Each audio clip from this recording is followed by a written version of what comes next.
পড়ব, সাল্লাল্লাহু আলাইহি ওয়াসাল্লাম যতবার পড়ব, প্রত্যেকবার আমাদের দুরূদ শরীফ গুলো স্বয়ং আল্লাহ রাসূলের দরবারে পৌঁছে দেওয়া হয়। হাদিস শরীফের মধ্যে আছে, মা মিন আহাদিন ইউসাল্লিমু আলাইয়া ইল্লা রাদ্দাল্লাহু আলাইয়া রূহি হাত্তা আরুদ্দা আলাইহিস সালাম।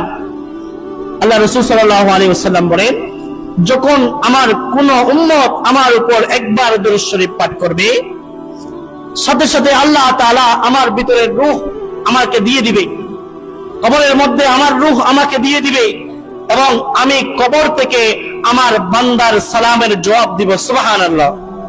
আমরা যদি রাসূলের উপর কি দিই? সালাম দিই।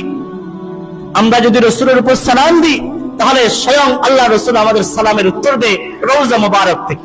এখানে আসা লাগবে না, বরং এখান থেকে ফেরেশতারা আমাদের দুরূদ শরীফ গুলো আল্লাহ রাসূলের রওজায় পৌঁছায় দিবে।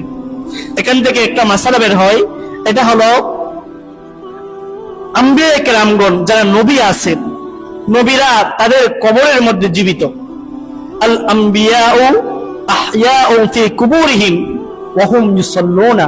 এটা আমাদের আকীদা যে নবীরা কবরের মধ্যে জীবিত, তারা নামাজ আদায় করতেছে। সুবহানাল্লাহ।